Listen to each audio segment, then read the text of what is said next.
সিজদায় করে আল্লাহরে বলবেন, আল্লাহ এই পৃথিবীতে আমি ছাড়া তোমার গোলামের অভাব নাই, কিন্তু তুমি ছাড়া আমার দ্বিতীয় কোনো রব না।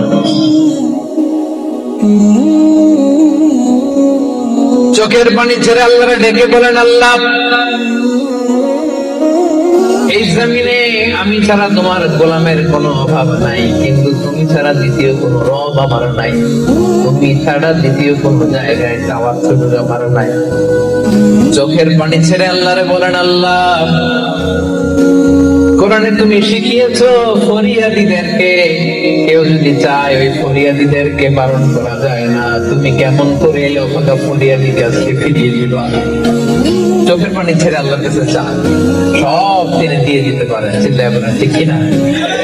গোটা বিশ্বের সবাই আমাদের যার যা লাগবে সব যদি আল্লাহর কাছে চাই, আল্লাহ যদি সবাইকে সবকিছু দিয়ে দেয়, আল্লাহ বলে আমার ক্ষমতার 1 ইঞ্চিও কমবে না। চিল্লায় বলেন ঠিক কিনা?